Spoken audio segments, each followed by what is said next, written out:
The crack of gunfire echoed across the parched Texas plains as Penelope Knight spurred her horse harder, desperate to outrun the bandits who'd ambushed the stagecoach.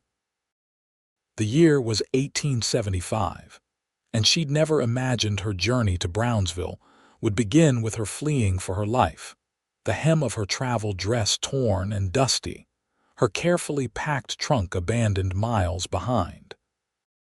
"Come on, Thunder," she urged her borrowed mount, a magnificent black stallion that had belonged to the now-deceased stagecoach driver. The poor man had pressed the reins into her hands with his final breath, telling her to ride east toward the Ironside ranch. She'd barely had time to grab her medical bag before the outlaws descended on the other passengers. The Texas sun beat down mercilessly as Thunder's hooves pounded the hard earth. Penelope's throat burned with thirst, but she couldn't stop, not with the sound of pursuit still behind her. As a doctor trained at one of the few women's medical colleges back east, she'd faced plenty of challenges, but nothing like this. Just when her strength began to fail, a shot rang out from somewhere ahead. Thunder reared, nearly throwing her from the saddle. Penelope fought to control the frightened animal as dust swirled around them. "That's far enough," a deep voice commanded through the settling dust. A tall figure on horseback emerged, rifle raised. The sun backlit him, casting his face in shadow beneath a wide-brimmed hat, but Penelope could make out broad shoulders and the glint of a star pinned to his vest. "Please," she gasped. "There are men pursuing me." The stagecoach was attacked before she could finish. More gunfire erupted behind her. The stranger moved with lightning speed, positioning his horse between Penelope and the danger. He fired twice, and she heard a cry of pain in the distance. "Get behind those rocks," he ordered, nodding toward a nearby outcropping. "Now," Penelope didn't argue. She guided Thunder to the shelter and dismounted, her legs trembling so badly she nearly collapsed. The stranger exchanged several more shots with the pursuers before silence fell. Minutes later, he joined her behind the rocks. "Seems they've decided you're not worth dying for," he said, holstering his weapon. "At least not today." Now that he was closer, Penelope could see his face clearly tanned and weathered from the sun, with keen blue eyes that missed nothing. He was older than she'd first thought, perhaps in his early 30s, with lines at the corners of his eyes that suggested he smiled more often than his current stern expression indicated. "I'm Brock Ironside," he said, removing his hat and revealing dark blonde hair streaked with lighter strands from the sun. "Sheriff of Brownsville and owner of the Ironside Ranch." "Dr. Penelope Knight," she replied, extending her hand. "I was on my way to Brownsville when the attack happened." "The driver. He told me to find the Ironside Ranch before he died." Surprise flickered across the sheriff's face. "Doctor?" "Yes, Sheriff. A proper medical doctor. I graduated from the Women's Medical College of Pennsylvania last year." She lifted her chin, prepared for the usual dismissal. Instead, Brock Ironside's expression transformed with a smile that reached his eyes. "Well then, Dr. Knight, it seems you've arrived just in time. Our town doctor passed 3 months ago. We've been hoping someone would answer our advertisement." Penelope stared at him. "That's precisely why I'm here. I saw your posting in a Philadelphia medical journal. Then it seems Providence has brought you to us, despite some troubles along the way." He glanced at the horizon where the bandits had disappeared. "Let's get you to town before they decide to return with reinforcements. Can you ride a bit longer?" "Yes," she said, though her body ached from the punishing ride. "I can manage." Brock helped her mount Thunder again, his touch respectful but firm. As they rode side by side toward Brownsville, Penelope studied her rescuer from the corner of her eye. There was something compelling about Sheriff Ironside, a quiet strength and competence that made her feel secure for the first time since the stagecoach attack. "The town's just beyond that ridge," Brock said, breaking the silence. "We'll get you settled at the boarding house tonight. Tomorrow, I'll show you the doctor's office and living quarters. It's nothing fancy, but it's clean and well supplied. I'm not afraid of simple accommodations, Sheriff. I grew up on a small farm in Ohio. Call me Brock," he said with another of those transformative smiles. "Everyone does except when I'm arresting them." Despite her exhaustion, Penelope found herself returning his smile. "Then you must call me Penelope." They crested the ridge, and Brownsville came into view, a modest but bustling town with a main street lined with wooden buildings, some painted in bright colors that stood out against the dusty landscape. A church spire rose above the other structures, and beyond the town, Penelope could see scattered ranches and farms stretching toward the horizon. "It's larger than I expected," she admitted. "We're growing fast.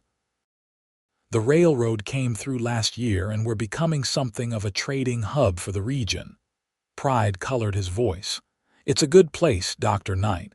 Good people for the most part." "And the not-so-good parts?" she asked. Brock chuckled. "Well, that's why they pay me to wear this star. There's always troublemakers, especially with the cattle drives and railroad workers passing through. But most folks here just want to live in peace, raise their families, and make a decent living." Families. The word struck Penelope like a physical blow. She'd deliberately chosen a remote posting, hoping to build a life focused on medicine, away from the pitying looks and whispered comments that had followed her in Philadelphia after Dr. Harrison had delivered his devastating diagnosis. She pushed the painful thoughts aside as they entered Brownsville proper. Despite her fatigue, Penelope couldn't help noticing how people called out greetings to Brock, their faces lighting up with genuine warmth. He clearly commanded not just respect but affection from the townspeople. Brock led her to a 2-story clapboard building with a sign reading "Mrs. Wilson's Boarding House" hanging above the door. Before they could dismount, an older woman with silver hair piled atop her head burst through the door, wiping flour-covered hands on her apron. "Brock Ironside. Is this our new doctor? Oh, land's sake, she looks half dead from the trail. What happened?" "Stagecoach was attacked about 15 miles out, Mrs. Wilson. Dr. Knight here managed to escape, but she's had a rough ride. Could you prepare a room and perhaps a hot meal?" Of course. "Come in, dear." Mrs. Wilson hurried down the steps and took Penelope's arm as Brock helped her dismount. "I'll draw a bath right away. You're safe now." The kindness in the woman's voice nearly undid Penelope's composure. She'd been holding herself together through sheer will since the attack, and now that she was finally safe, exhaustion threatened to overwhelm her. "Thank you," she managed. "My belongings, I'll send some men out to check the stagecoach site," Brock assured her. "If anything can be salvaged, we'll bring it back." "The medical supplies are most important," Penelope insisted. "My personal items can be replaced." Brock nodded. "I understand. Rest now, Dr. Knight. We'll talk more tomorrow." As Mrs. Wilson led her into the boarding house, Penelope glanced back at the sheriff. He stood watching them, one hand resting on his gun belt, his expression thoughtful. Something stirred within her, a feeling she'd long ago decided wasn't meant for her. Quickly, she turned away, reminding herself that she'd come to Brownsville to be a doctor, not to entertain foolish, romantic notions. The next morning, after the first decent night's sleep she'd had in weeks, Penelope awoke to find a trunk delivered to her room, not her original luggage, but one filled with simple dresses, undergarments, and toiletries. Mrs. Wilson took up a collection among the ladies in town, explained the young maid who brought her breakfast. Said no lady doctor of theirs was going to be without proper clothes, even if they ain't as fancy as what you might be used to. Touched by the gesture, Penelope donned one of the dresses, a practical blue cotton with a white collar, and went downstairs to find Brock Ironside waiting in the parlor, hat in hand. "Good morning, Dr. Knight. I trust you slept well." "Better than expected, Sheriff. Thank you." "I've got good news and bad news," he said, getting straight to the point. "My deputies recovered your medical bag from the stagecoach site. The bandits apparently had no interest in medical supplies." "And my trunk?" Penelope asked, already suspecting the answer from his expression. "I'm afraid it was thoroughly looted. We found it empty save for a few books and papers they must have deemed worthless." He reached into his vest pocket and extracted a small silver locket. "We did find this hidden in the lining, though." Penelope's hand flew to her throat. The locket, her mother's final gift before she passed, contained miniature portraits of her parents. She took it with trembling fingers. "I can't thank you enough for this." Brock nodded, understanding its significance without explanation. "I'm sorry we couldn't recover more." "The important things are here," she said, clasping the locket around her neck. "My credentials were in my medical bag, along with some irreplaceable instruments." "Ready to see your new practice?" Brock asked, offering his arm. Penelope hesitated only briefly before taking it. Outside, the morning sun illuminated Brownsville in golden light. The town was already alive with activity, shopkeepers opening their establishments, a blacksmith hammering at his forge, children racing to the schoolhouse down the street. Brock led her to a modest building with large windows facing the main street. A weathered sign reading "Doctor's Office" hung beside the door. "It's not much to look at from outside," he admitted, unlocking the door, "but Doc Simmons kept the inside in good order." The front room served as a waiting area with several chairs against the walls. Behind it lay an examination room with a table, cabinets filled with supplies, and shelves of medical books. A small office contained a desk and more bookshelves, while a door at the back opened into living quarters, a bedroom, tiny kitchen, and sitting area. "It's perfect," Penelope said, meaning it. The office was well equipped by frontier standards, and the living space, though small, was clean and private. Town council voted to provide the space rent-free to any qualified doctor willing to stay at least 2 years, Brock explained. "In exchange, you'll treat everyone regardless of ability to pay, though most folks give what they can: goods, services, or cash." "That seems fair," Penelope agreed, running her fingers along the examination table. "When can I start seeing patients?" Brock laughed. "Eager, aren't you?" "Word's already spread that you've arrived. I'd be surprised if there isn't a line forming by noon." His prediction proved accurate. By midday, Penelope had treated a carpenter with a nasty splinter embedded deep in his palm, a pregnant woman concerned about unusual swelling, and 3 children with various minor ailments. News of a female doctor had sparked curiosity, and many visitors seemed to have suddenly developed conditions requiring medical attention. As the afternoon waned, Brock returned, bringing a hot meal from the hotel restaurant. "Thought you might not have had time to eat," he said, setting the covered plate on her desk. "That's very thoughtful," Penelope said, realizing she was indeed famished. "Please join me if you have time." They ate together as Penelope recounted her day's cases.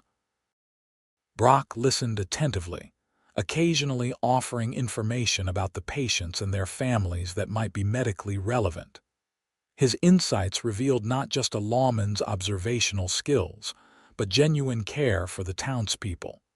"You seem to know everyone quite well," Penelope remarked. "Brownsville's been my home since I returned from the war," he said.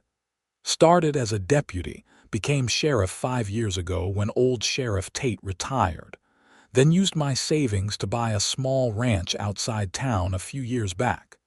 "You run a ranch and serve as sheriff?" The ranch mostly runs itself these days.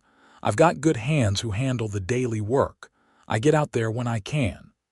A shadow crossed his face. "Always thought I'd have a family to pass it on to someday." The wistfulness in his voice touched Penelope. Before she could respond, the door opened and an elderly man hobbled in, clutching his side. "Mr. Peterson," Brock stood immediately. "What's happened?" "Pain's back, Sheriff. Worse than before." The old man's face was pale with suffering. Penelope quickly cleared the desk and helped the elderly patient onto the examination table.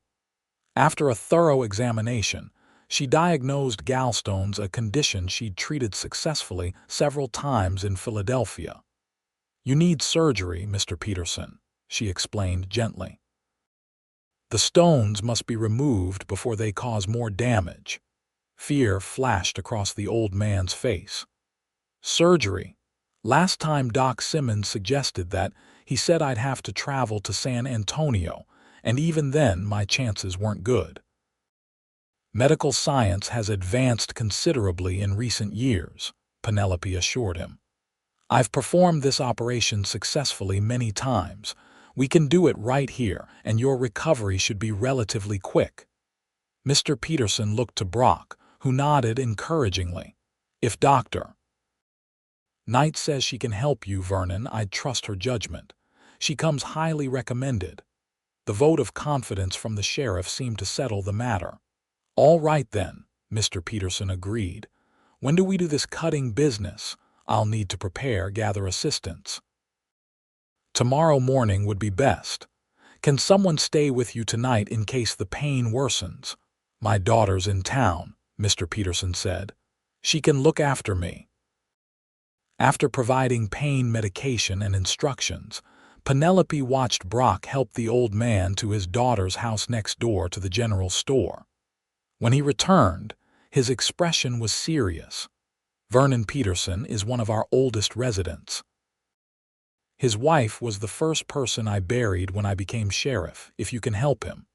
"I'll do my very best," Penelope promised, "but I'll need assistance. Someone with steady hands and a strong stomach." Brock's eyes met hers. "I've seen my share of blood, Doctor. What I do?"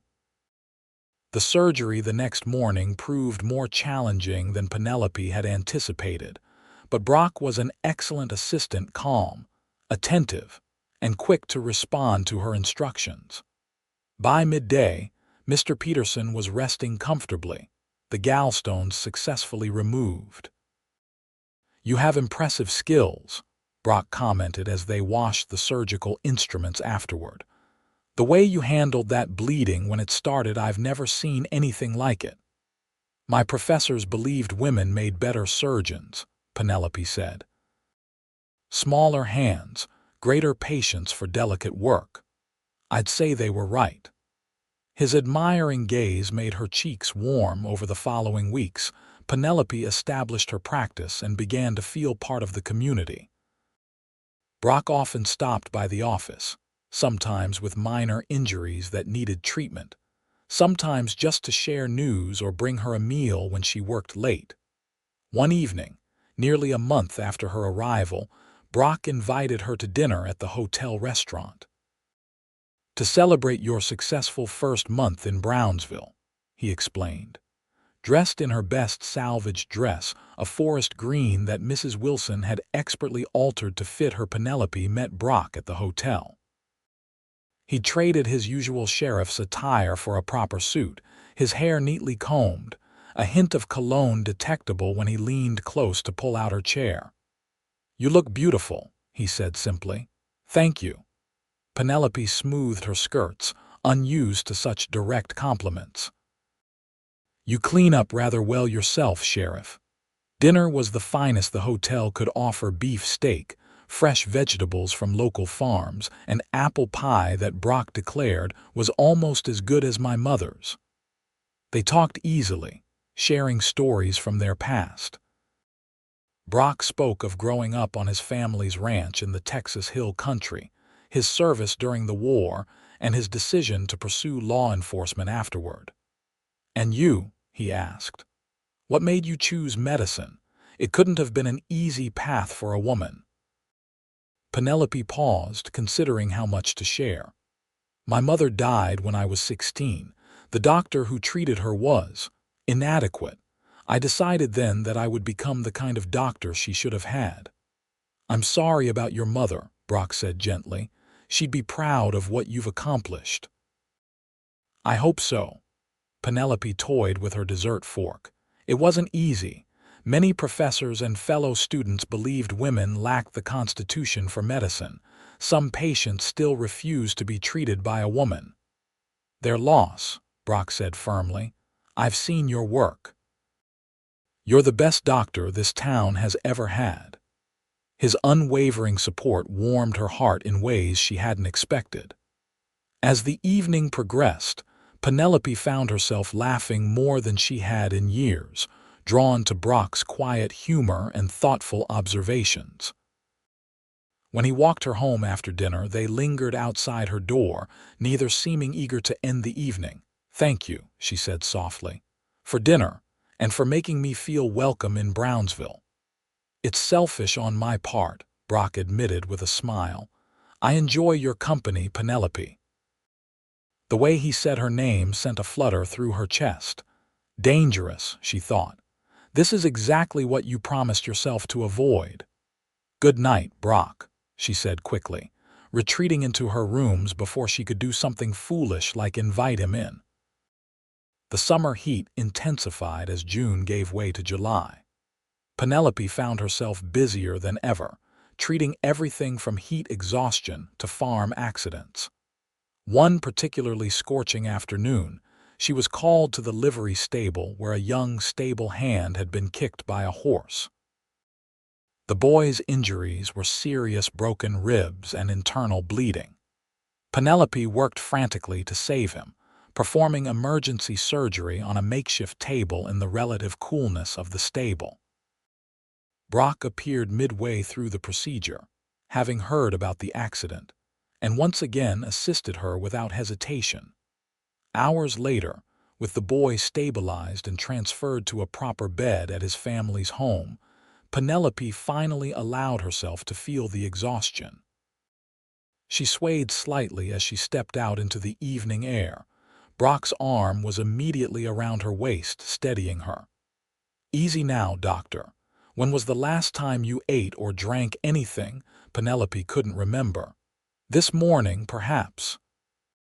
Without another word, Brock led her to his office at the jailhouse, sat her down, and poured her a glass of water from a pitcher on his desk. Then he produced a basket from beneath the desk. "Mrs. Wilson sent this over for my supper, but it looks like you need it more than I do." The basket contained cold chicken, cornbread, and fresh peaches. Penelope hadn't realized how hungry she was until the first bite touched her lips. They shared the meal in comfortable silence, the only sound the ticking of the clock on the wall and the occasional jangling of keys as the night deputy checked on the single prisoner in the cells. "That boy would have died without you," Brock said finally. "Doc Simmons wouldn't have attempted what you did." "I could not try," Penelope said simply. Brock studied her with those penetrating blue eyes. "You're quite something, Penelope Knight." The admiration in his voice made her heart skip. She looked away, focusing on the wanted posters tacked to the wall. "Will the Harrington boy recover? Thanks to you, I believe he will." Brock leaned forward, elbows on his desk. "You know, there's a social at the church this Sunday after services. The ladies bring food, there's music, dancing under the trees in the churchyard. Would you consider attending?" "With me?" The invitation startled her. A social was public, certainly, but attending with the sheriff would send a clear message to the town about their relationship, a message Penelope wasn't sure she was ready to send. "I'm not much for dancing," she hedged. "Then we won't dance," Brock said easily. "We'll just enjoy the food and company, unless you'd rather not be seen with the sheriff." "It's not that," Penelope assured him quickly. I came here to establish myself as a doctor first and foremost. Understanding dawned in Brock's eyes. And you're concerned that being linked to me might undermine that. People talk, Brock. I've worked too hard to be seen as just someone's. She stopped abruptly. Someone's what, sweetheart? Intended. His voice was gentle, but there was an undercurrent of hurt. Is that really how you think the people of Brownsville would see you? Penelope sighed. Perhaps not. But in my experience, people often see a woman as defined by her relationships, not her accomplishments. Not here, Brock said firmly. Not you. Everyone in this town respects your skills. That won't change because you attend a social with me. Put that way, her objection seemed foolish, and if she were honest with herself, she wanted to spend more time with this man who treated her as both a professional equal and a woman worthy of admiration. All right, she agreed. I'd be honored to attend the social with you, Sheriff Ironside. His answering smile was like sunrise breaking over the plains. I'll pick you up after services on Sunday then. The church social proved to be one of the most enjoyable afternoons Penelope had spent in years. The townspeople welcomed her warmly, many expressing gratitude for her medical care. Several of the ladies had made a point of preparing special dishes to welcome their doctor, as they called her. Brock stayed close, introducing her to those she hadn't yet met professionally, but he never hovered or spoke for her. As the afternoon progressed into evening and lanterns were lit in the churchyard, musicians struck up lively tunes and couples began to dance. Still opposed to dancing, Brock asked, offering his hand. Something about the golden glow of the lanterns, the music, and the genuine acceptance she'd felt from the community all day made Penelope reach for his hand. I suppose one dance wouldn't hurt my professional reputation irreparably. One dance became 3, and then 4. Brock proved to be an excellent dancer, leading confidently but gently. By the time they walked back to her quarters above the doctor's office, Penelope found herself reluctant for the evening to end. Would you like to come in for coffee? She asked impulsively. Brock hesitated, and for a moment Penelope thought he would decline. Then he nodded. Coffee would be nice. Inside, Penelope busied herself with the stove and coffee pot, suddenly nervous. When she turned with 2 steaming cups, she found Brock examining the medical books on her shelves. Impressive collection, he commented, accepting a cup. Some of these look new. I ordered them from Philadelphia, she admitted. There have been significant advancements in surgical techniques recently that I wanted to study. They settled in the small sitting area, discussing medicine, town affairs, and eventually more personal matters. As the night deepened, their conversation grew more intimate. Have you ever been married, Brock? Penelope asked, surprising herself with the directness of the question. No, he answered. Came close once before the war. Elizabeth was her name, but I came back different and she'd married someone else by then. He shrugged, an old hurt evidently healed. Looking back, it was for the best. She wanted a gentleman merchant, not a rancher with nightmares who ended up wearing a badge. I'm sorry, Penelope said softly. Don't be. It led me here to this life, which has been a good one. He set down his empty cup. What about you? I find it hard to believe no one claimed your heart back east. Penelope's hands tightened around her cup. There was someone. Another doctor. We worked together at the hospital in Philadelphia. The memory still had the power to sting. He asked me to marry him last year. Yet you're here, Brock observed. What happened?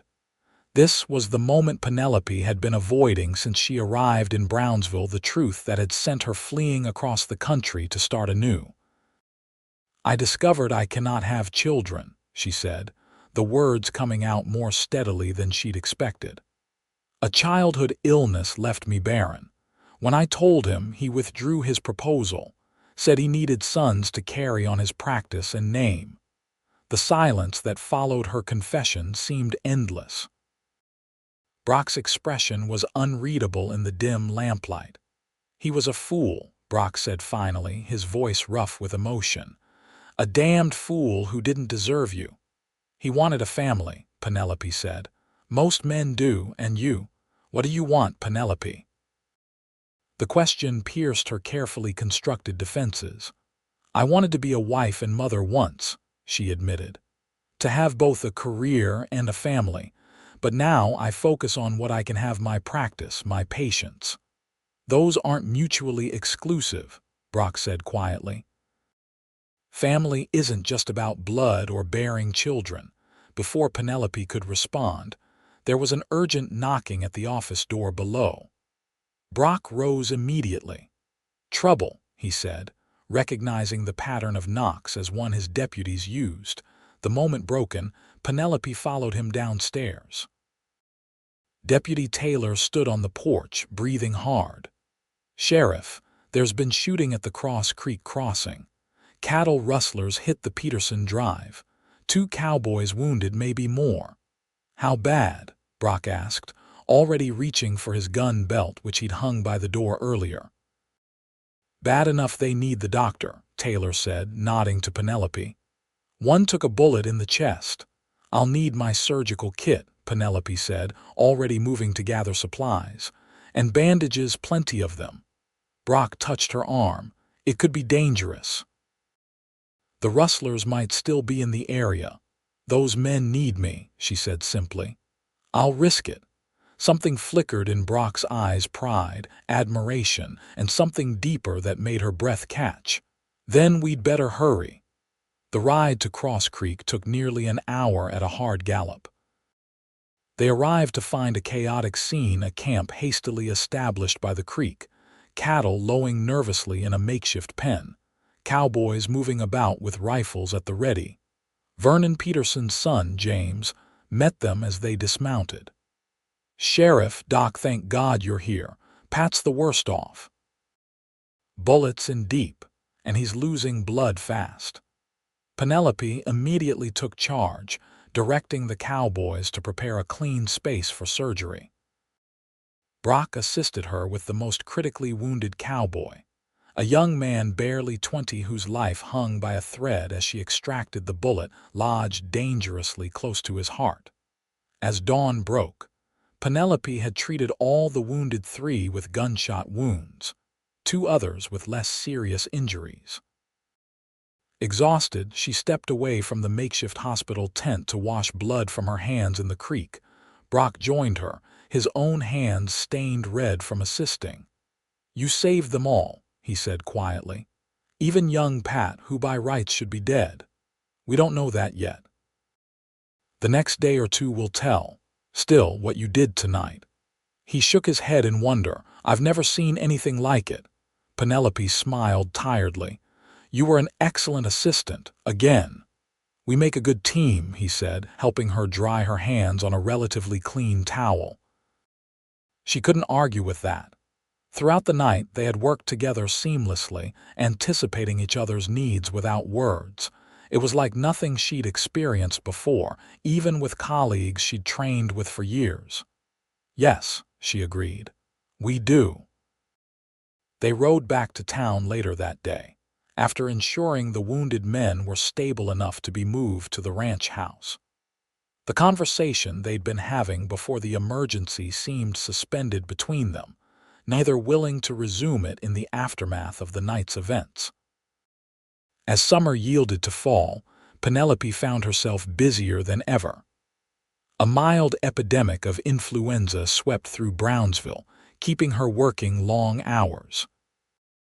Brock checked on her daily, bringing food and sometimes simply sitting with her between patients when she was too exhausted to do more than sip tea and close her eyes for a few precious minutes. Their friendship deepened, but neither spoke of the feelings growing between them. Penelope told herself it was better this way, caring for him as a friend, working alongside him when needed, but maintaining the professional distance that protected her heart. Then came the November blizzard, striking with unprecedented ferocity for southern Texas. Snow and ice paralyzed Brownsville for days, with temperatures dropping dangerously low. Penelope treated dozens of cases of frostbite and exposure, working herself to exhaustion. On the third night of the storm, as wind howled around the eaves of her office, Brock arrived covered in snow, half carrying a pregnant woman wrapped in blankets. Sarah Miller went into labor at their homestead 5 miles out, he explained as they rushed the woman into the examination room. Her husband tried to bring her in himself, but their wagon overturned in a drift. I found them on my patrol. Where is Mr. Miller now? Penelope asked, already examining the laboring woman. Unconscious when I found them. I left him with Doc Wilson at the livery. It was closer, and I needed to get Sarah here quickly. Sarah's labor was progressing rapidly, complicated by her exposure to the cold. Penelope worked frantically to warm her while preparing for the birth. Brock once again proved invaluable, heating water, providing assistance, and offering quiet reassurance to the frightened mother-to-be. Hours later, as the storm began to abate outside, Sarah Miller gave birth to a healthy boy, despite the difficult circumstances. While mother and baby rested, wrapped in warm blankets before the office stove, Penelope checked on Mr. Miller, who had been brought to a bed in the back room once he regained consciousness. Both mother and child doing well? Brock asked when she returned to the main room. Remarkably so, Penelope confirmed. And Mr. Miller will recover with no lasting damage, though he'll need to stay off that broken ankle for several weeks. They stood together by the stove, watching the sleeping mother and newborn. Something about the tableau the new life brought into the world against all odds. The family united despite the danger stirred deep emotions in Penelope. Beautiful, isn't it? Brock murmured, standing close beside her. New life, hope for the future. Yes, Penelope whispered, her throat tight with unexpected grief. This was what she could never have, not the medical victory, but the miracle of bringing new life into the world from her own body. Brock must have sensed her thoughts, for he turned to her, taking her cold hands in his warm ones. Penelope, I've been wanting to talk to you about what you told me that night before we were interrupted. Her heart hammered in her chest. Please don't. I must, he insisted gently, because I need you to understand something. I've been falling in love with you since the day you arrived in Brownsville. The words she'd both longed for and dreaded hung in the air between them. Penelope pulled her hands away. You can't, she said, voice breaking. I told you I can't give you children. I can never give you a family. I didn't fall in love with you for your ability to bear children, Brock said, his voice firm but tender. I fell in love with your courage, your intelligence, your compassion, the way you fight for every patient no matter the odds. The way you've never once asked for special treatment despite being the only female doctor for hundreds of miles. But you said yourself you always thought you'd have a family to pass your ranch to someday. And I still can, he said. Family isn't just about bearing children, Penelope. It's about love. It's about choosing to build a life together. He took her face in his hands, forcing her to meet his gaze. There are children in this town and this county who need homes, orphans from the war, from disease, from accidents, children whose parents can't care for them. If you want a family, if we want a family, we can make one together.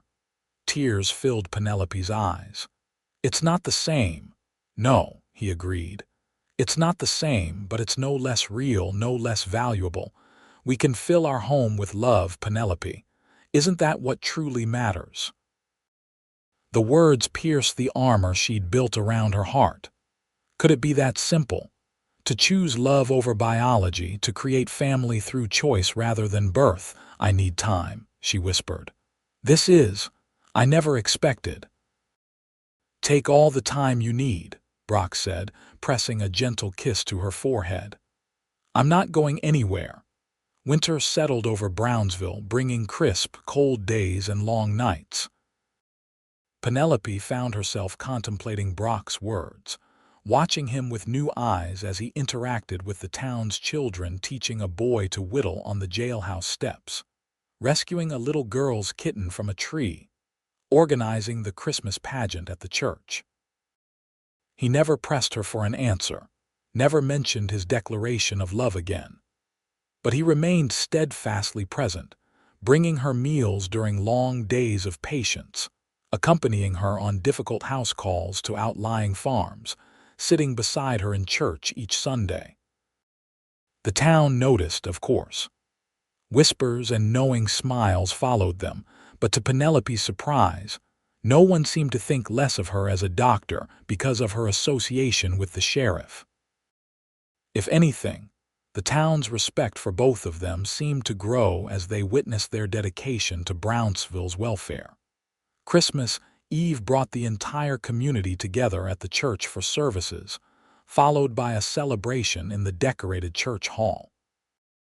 Penelope, wearing a new green dress she'd ordered from the catalog especially for the occasion, found herself surrounded by patients and friends offering holiday wishes.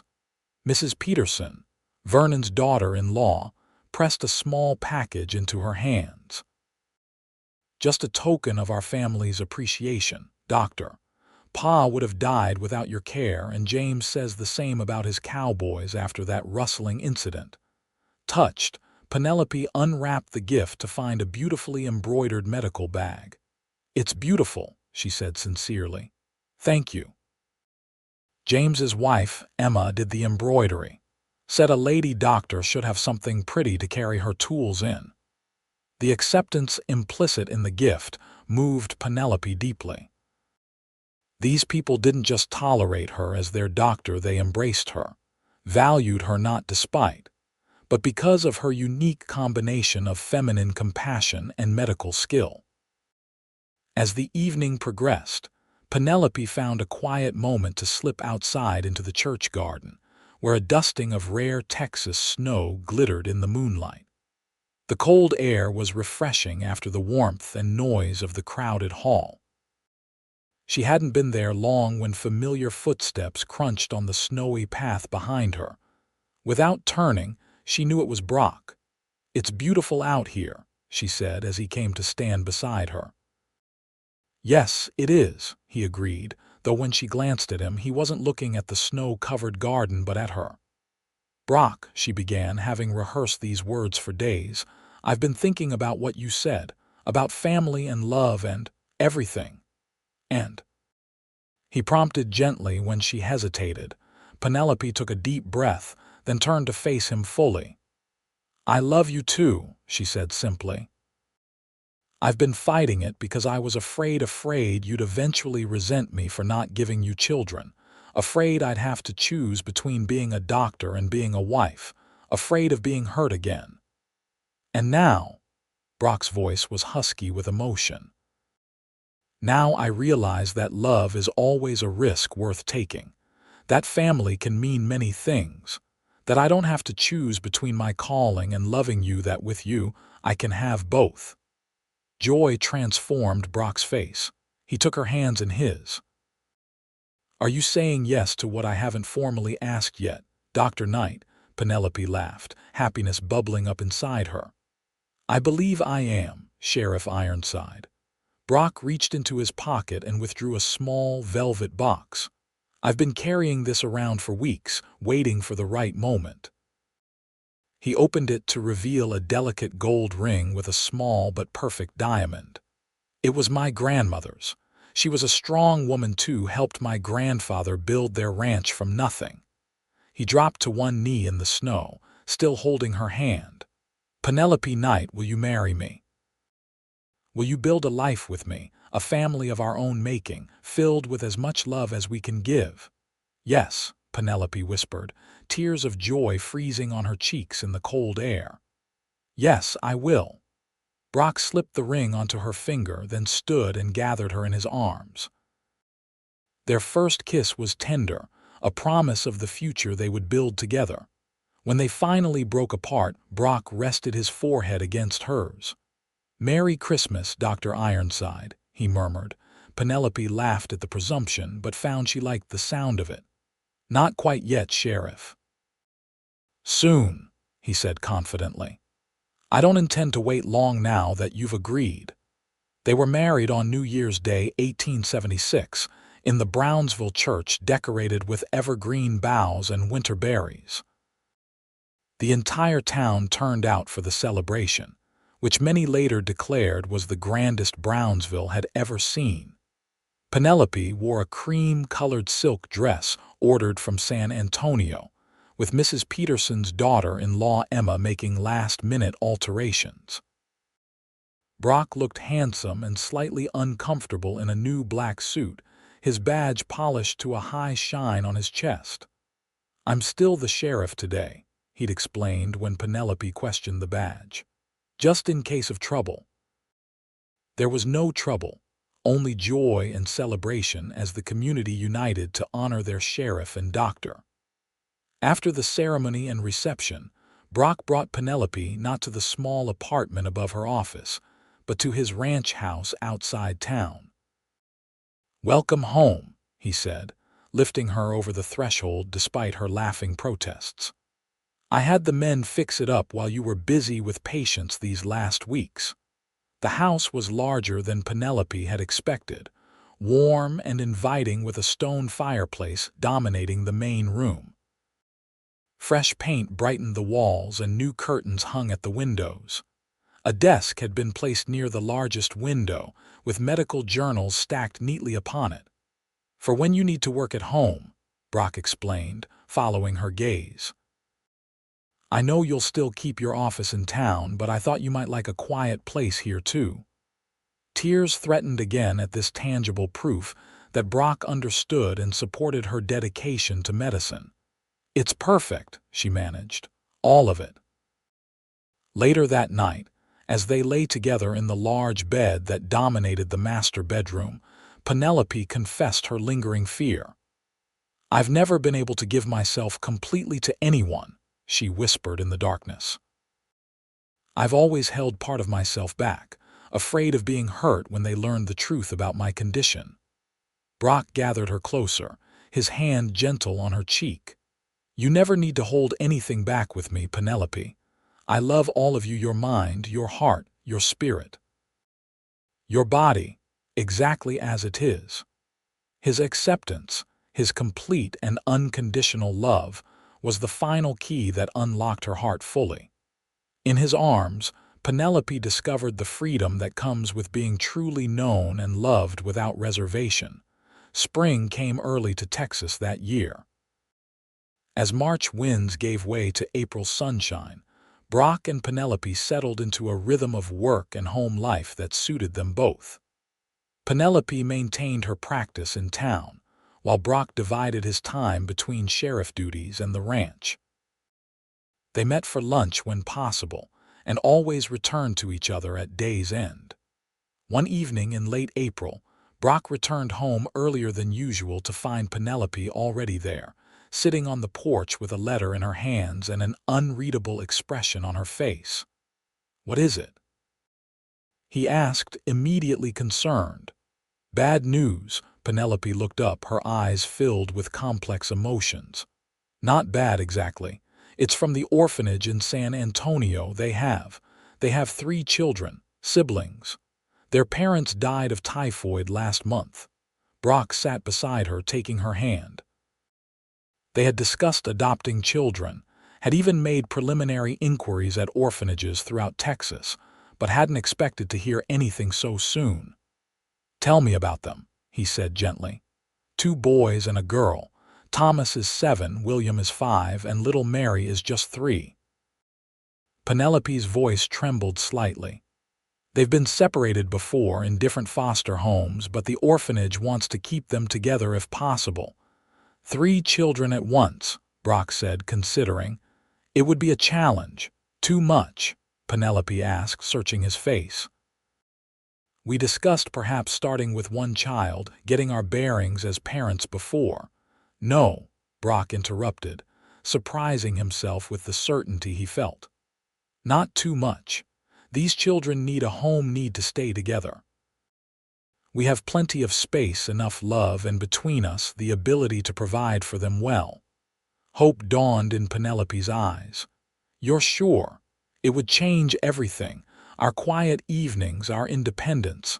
For the better, Brock said firmly. I've been thinking lately that this house is too quiet, too empty when you're at your office and I'm out on the range.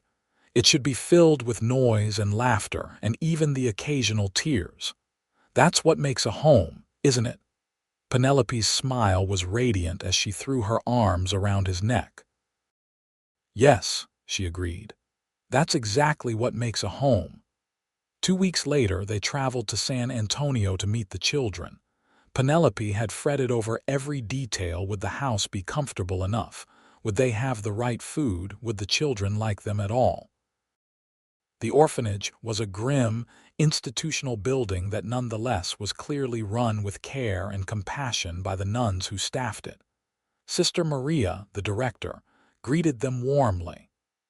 The children are excited to meet you, she said as she led them to a small visiting room. Especially Thomas, he's very protective of his younger siblings and has many questions about where you live and what they would be allowed to do there. They can ask us anything, Brock assured her. We want them to feel comfortable with us before any decisions are made.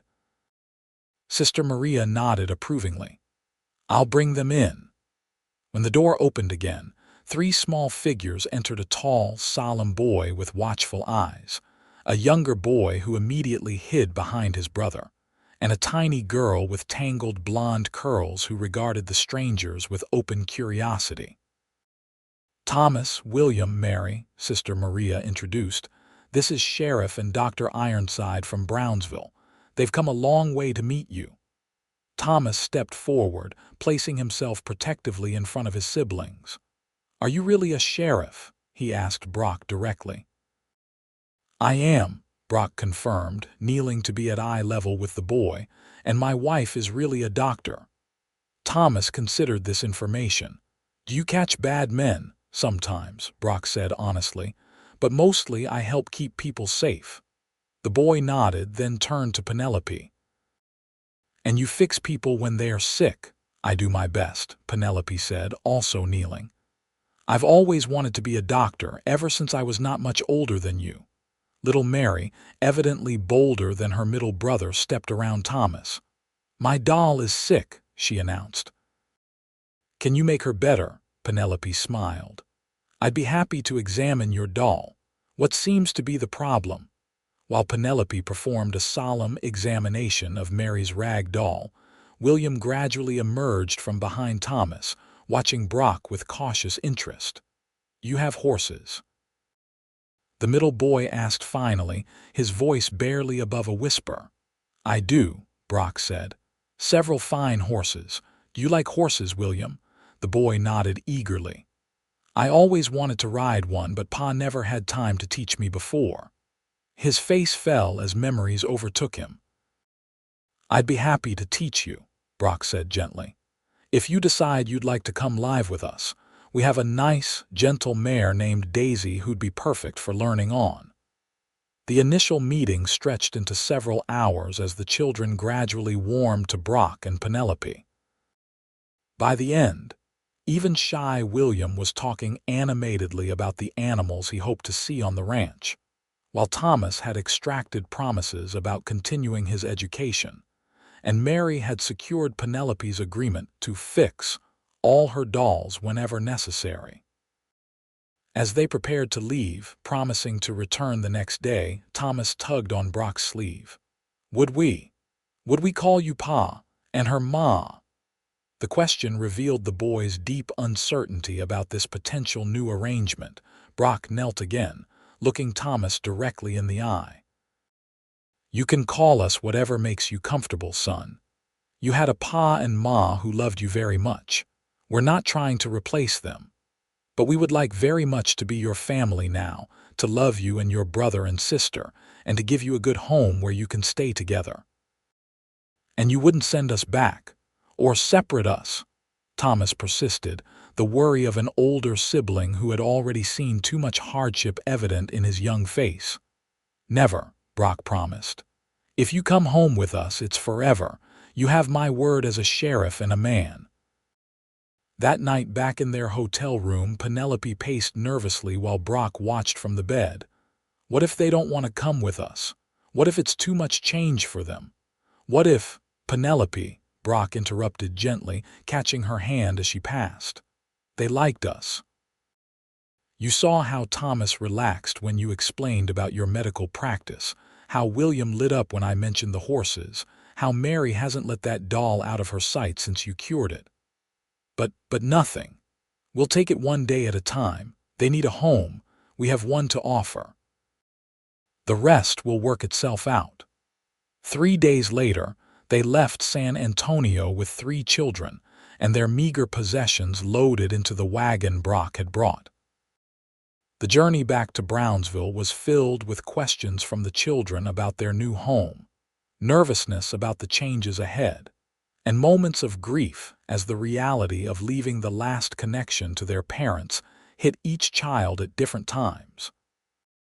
Penelope found herself drawing on every bit of patience and compassion she developed as a doctor to address both the children's spoken concerns and the unspoken fears that manifested as William's nightmares or Mary's sudden bouts of tears. Brock proved to be a natural with the children, firm but kind, answering Thomas's endless questions about ranching and law enforcement with the same seriousness he would give an adult. By the time they reached the outskirts of Brownsville, the children had begun to relax, even laugh occasionally at Brock's gentle teasing or Penelope's stories about some of her more unusual patients. As they crested the final hill and the ranch came into view, Thomas stood up in the wagon, pointing excitedly. "Is that it? Is that our new home, our new home?" The simple phrase brought tears to Penelope's eyes. "Yes," she managed. "That's it." The ranch house looked particularly welcoming in the golden afternoon light. Brock had arranged for his ranch hands to prepare for their arrival, and smoke rose invitingly from the chimney while a banner reading "Welcome Home" hung across the front porch. "Mrs. Wilson and some of the ladies from town have been here getting everything ready," Brock explained as they pulled up to the house. "They've prepared rooms for each of you, with new clothes and toys and books." The children's eyes widened at this news. Their experience in the orphanage had been one of shared spaces and few personal possessions. "I get my own room," William whispered, clutching the small bag containing his only belongings. "You and Thomas will share a large room," Penelope explained, "and Mary has a smaller one next to ours. But each of you has your own bed, your own space for your things." The first weeks were a whirlwind of adjustment for all of them. Penelope reduced her office hours temporarily, seeing only the most urgent cases while she helped the children settle into their new home. Brock delegated more of his sheriff duties to his capable deputies, choosing to spend time with the children whenever possible. There were inevitable tears and tantrums, particularly from Mary, who was still young enough to be confused by all the changes. William suffered from nightmares that had him crawling into Brock and Penelope's bed in the small hours, while Thomas maintained a certain wariness, as if expecting this new happiness to be snatched away at any moment. But there were also moments of joy that made every challenge worthwhile. William's face the first time Brock lifted him onto Daisy's back. Mary's delighted laughter when Penelope taught her to make daisy chains in the meadow behind the house. Thomas's quiet pride when he successfully helped Brock mend a fence. One evening, about a month after the children's arrival, Penelope sat on the porch after dinner, watching Brock teach Thomas and William how to whittle safe, simple shapes from soft pine. Mary sat in Penelope's lap, half asleep after an exciting day that had included her first visit to Penelope's medical office in town. "Mama," Mary murmured drowsily, the name still new but increasingly natural on her lips. When I grow up, I want to be a doctor like you. The simple statement, delivered with a child's complete conviction, brought a lump to Penelope's throat. You can be anything you want to be, sweetheart, she whispered, pressing a kiss to the top of the little girl's head. Brock looked up from his whittling lesson, catching Penelope's eye with a smile that conveyed complete understanding of the moment's significance. In that smile, Penelope read the truth they'd both discovered, that family was indeed about love, not blood, and that their home was filled with more love than either of them had dared to imagine possible. As summer ripened into fall, the children flourished. Thomas started school in town, quickly proving himself an excellent student with a particular aptitude for mathematics. William, still too young for formal schooling, became Brock's shadow around the ranch, soaking up knowledge about horses and cattle with an enthusiasm that delighted the ranch hands. Mary divided her time between helping Penelope with simple tasks at the medical office and playing with the other young children in town. Her sunny nature and ready smile made her a favorite with Penelope's patients, particularly the elderly who often brought her small treats when they came for appointments. The town embraced the children as thoroughly as they had embraced Penelope herself. Mrs. Wilson appointed herself honorary grandmother, spoiling all three with cookies and stories whenever they visited town. Mr. Peterson taught Thomas to fish in the creek that ran through his property, while his daughter-in-law Emma began teaching Mary simple embroidery stitches, much to the little girl's delight. Penelope found herself busier than ever, balancing her medical practice with motherhood, but the fulfillment she felt surpassed anything she'd known before. Watching the children grow and heal from their losses, seeing them begin to trust in the permanence of their new family, filled a space in her heart she hadn't even realized was empty. Brock, too, seemed transformed by fatherhood. He'd always been respected in Brownsville, but the tenderness he showed with the children revealed a depth to his character that earned him even greater admiration from the townspeople. More than once, Penelope caught him sitting on the porch long after the children were in bed, a look of wonder on his face as he contemplated the family they'd created together. One evening in late October, as they sat together after the children were asleep, Brock took Penelope's hand in his. "I had a letter today," he said. "From the orphanage in San Antonio." Penelope's heart quickened. "Another child," Brock nodded. "A baby this time, just 6 weeks old. The mother died in childbirth, father unknown." "A baby," Penelope breathed, unexpected longing filling her. Though she loved Thomas, William, and Mary with her whole heart, there was something about the idea of raising a child from infancy that tugged at her most deeply buried dreams. "Sister Maria asked specifically if we would consider taking this little one," Brock continued. "Said she thought of us immediately when the baby arrived at the orphanage." "What do you think?" Penelope asked, studying his face in the lamplight. "We've only had the children a few months. It's still an adjustment for all of us." "I think," Brock said slowly, "that our home has room for one more, and our hearts certainly do." He squeezed her hand. "But only if you're sure, Penelope. I know caring for an infant would be a significant change, especially with your practice." Penelope considered, imagining the challenges of adding a baby to their already full household. But alongside the practical concerns rose a vision of their family circle expanded once more, a tiny hand clasping her finger, first smiles, first steps, the children doting on a baby brother or sister. "Yes," she said finally. "If Sister Maria believes we're the right family for this baby, then I believe it too." 2 weeks later, they made the journey to San Antonio once more, this time with Thomas, William, and Mary accompanying them. The children were both excited and apprehensive about the prospect of a new sibling, particularly Thomas, who took his role as eldest very seriously.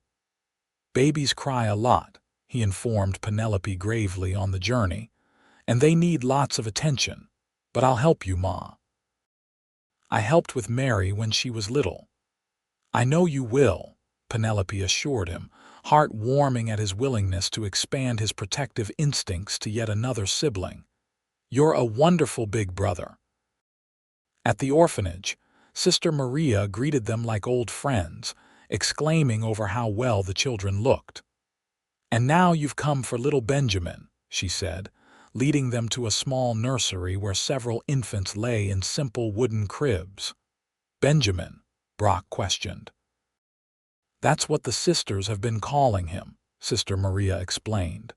"But of course, you may change it if you wish." She led them to a crib where a tiny infant with a shock of dark hair lay sleeping. As they gathered around, the baby opened his eyes deep blue, as most newborns were, and regarded them solemnly. "He's so small," William whispered in awe. "You were that small once," Thomas told him knowledgeably. "All babies are." Mary clambered up on a stool to peer into the crib. "He needs a hat," she declared.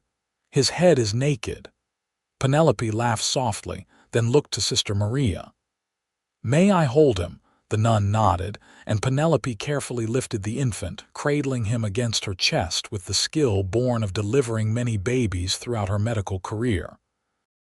The weight of him, the warmth, the soft breath against her neck, it awakened feelings so primal and powerful that tears sprang to her eyes. Brock stepped close, one arm around her shoulders, the other hand gently touching the baby's dark hair. "Hello, Benjamin," he said softly. "Would you like to come home with us?" The baby blinked up at them, then yawned widely, apparently unimpressed by the momentous question. Everyone laughed, tension breaking.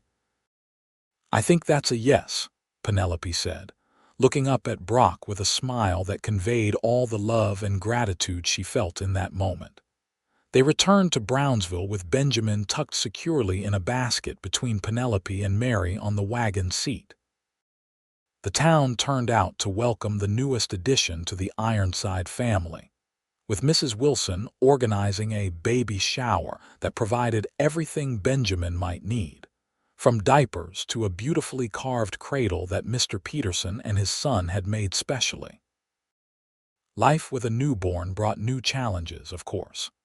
Penelope reduced her practice hours again, seeing patients only 3 days a week, while she adjusted to caring for an infant alongside 3 growing children. Brock took over more of the household duties, proving himself as capable with laundry and cooking as he was with sheriffing and ranching. The older children adapted to their new brother with varying degrees of enthusiasm. Thomas appointed himself Benjamin's official protector, checking on the baby frequently and reporting any changes in his behavior with scientific precision. William was more reserved until Benjamin began to smile and respond to voices, at which point the middle boy became determined to be the first to make the baby laugh each day. Mary alternated between treating Benjamin like a living doll and expressing irritation when his cries interrupted her play or stories. Through it all, Penelope found herself filled with a contentment she'd never imagined possible when she first arrived in Brownsville. Her medical practice flourished, respected by the community and fulfilling her professional ambitions. Her marriage to Brock deepened with each challenge they faced together, their partnership growing stronger as they navigated the complexities of raising 4 children. And the children themselves, Thomas, William, Mary, and now Benjamin, were the greatest joy of all. Watching them grow, helping them heal from past hurts, guiding them toward becoming the people they were meant to be, this was a kind of motherhood Penelope had never envisioned but now couldn't imagine living without. On Christmas Eve 1876, 1 year after Brock had proposed in the church garden, the Ironside family gathered in their home to celebrate. The ranch house glowed with candlelight and evergreen boughs, stockings hung from the mantelpiece, and delicious smells emanated from the kitchen where Mrs. Wilson had spent the day helping prepare a feast. Benjamin, now nearly 3 months old, lay contentedly in his cradle near the fire, occasionally batting at the small mobile of wooden stars Brock had carved for him. Mary and William sat on the rug nearby, carefully arranging presents beneath the tree, while Thomas helped Brock bring in more firewood. Penelope stood in the doorway watching her family, overwhelmed by gratitude for the life they'd built together. When Brock noticed her standing there, he crossed the room to wrap his arms around her waist from behind. "Happy," he murmured in her ear. "More than I ever dreamed possible," she answered honestly. "When I came to Brownsville, I thought I was accepting limitations, that I could be a doctor but never a mother, that I could have a career but never a complete life. And now," Penelope turned in his arms to face him, raising a hand to his cheek. "Now I understand that those limitations existed only in my mind. You showed me that family is created through love, not just blood, that our home could be filled with more love than I ever imagined." Brock kissed her then, tenderly at first, then with deepening passion until William's voice interrupted them. "Pa, Ma, Thomas says we can each open one present tonight. Is that true?" Laughing, they broke apart. "Yes, it's true," Brock confirmed. "One present each before bed, then the rest tomorrow morning." As the children eagerly selected which gifts to open, Penelope leaned against Brock's solid warmth, watching their excitement. Thomas carefully unwrapped a new book about wildlife. William gasped over a hand-carved set of toy farm animals, and Mary twirled delightedly with a new doll wearing a dress that matched one Penelope had secretly made for the little girl herself. "And what about Benjamin?" Thomas asked, ever mindful of including his baby brother. "He's too little to open a present." "I think we can help him," Penelope said, retrieving a small package from beneath the tree. Together, she and the children unwrapped a soft, knitted blanket in shades of blue that complemented the baby's eyes, which were already beginning to change from newborn blue to a deeper shade that matched Brock's. After the children were finally settled in bed, full of excitement for Christmas morning, Brock and Penelope returned to the main room. Brock stoked the fire while Penelope nursed Benjamin, humming softly to the drowsy infant. When the baby was asleep and tucked into his cradle, Brock handed Penelope a small package. "One more gift," he said. "Just between us." Curious, Penelope unwrapped the paper to find a small, leather-bound book. Opening it, she found page after page of Brock's surprisingly elegant handwriting. "It's the story of us," he explained, a hint of embarrassment coloring his voice. "How we met, how we fell in love, how we built our family. I started writing it down after Benjamin came, thinking that someday our children might want to know how they came to be ours."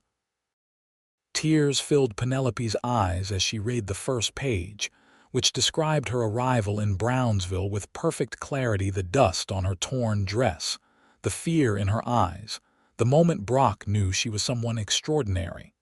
"It's beautiful," she whispered. "I didn't know you were such a writer." "There's a lot of nights on patrol with nothing to do but think," Brock admitted with a smile. "Turn to the last page." Penelope did, finding not an ending but a beginning. "And so our family grew, not through the conventional means we might once have expected, but through love and choice and sometimes chance. When Penelope first confessed to me that she couldn't give me children, I told her we would fill our home with love instead. I could not have known then how prophetic those words would be, nor how much more profound our family would become for having been created this way. Thomas, William, Mary, and Benjamin may not have been born to us, but they were meant for us, as we were meant for them. Through them, Penelope and I have discovered the true meaning of family, not a bloodline but a circle of love, ever expanding with room for whoever needs a place within it. Our story continues with each new day, each new challenge and joy. But whatever comes, we face it together, secure in the knowledge that love, freely chosen and freely given, is the strongest foundation any family could have. Penelope closed the book, too moved to speak for a moment. Then she reached for Brock's hand, intertwining their fingers. "I have a gift for you too," she said softly, "though it's not something I could wrap." Brock raised an eyebrow, waiting. "I've been offered a position on the board of the new women's medical college being established in San Antonio," she explained. "They want experienced female doctors to help shape the curriculum, mentor students." "That's wonderful," Brock said sincerely. "You deserve the recognition." "I turned down the full-time position," Penelope continued, "but I've agreed to lecture there 1 week each month. It means I'd be away from home regularly, and I'd need your support with the children during those times." "Of course," Brock said without hesitation. "The children and I can manage for a week each month, knowing you're doing important work. And perhaps sometimes we could travel with you, make it an adventure for the whole family." His immediate acceptance, his willingness to adjust their lives to accommodate her professional growth, these were among the countless reasons Penelope loved this man so deeply. "There's one more thing," she added. "The college is establishing a scholarship fund for promising young women who couldn't otherwise afford medical training. I've asked that one scholarship be named for us, the Ironside Family Scholarship, to be awarded each year to a young woman who shows exceptional promise." Brock's eyes widened slightly. That's a wonderful legacy, Penelope." "I thought so too," she said, squeezing his hand. "A way to extend our family's circle of love even further, to help other women pursue their calling as I've been blessed to pursue mine." "I love you," Brock said simply, drawing her into his arms. "For your brilliance, your compassion, your vision of what our family can be and do in this world." As they held each other before the glowing hearth, Benjamin sleeping peacefully nearby, Penelope thought of the journey that had brought her to this moment, from the frightened young woman fleeing a stagecoach attack to the confident doctor and mother she'd become. Every step, every challenge, every joy had led her here, to this family created not through biology but through choice and love. "I love you too," she whispered against Brock's chest, "for showing me that limitations are often just fears in disguise, and that love is the most powerful medicine of all." Outside, snow began to fall gently on the Texas plains, a rare Christmas blessing. Inside, wrapped in each other's arms, Brock and Penelope Ironside watched the fire dance and listened to the soft breathing of their youngest child, their hearts full with the knowledge that they had indeed filled their home with love, more abundantly than either could ever have imagined.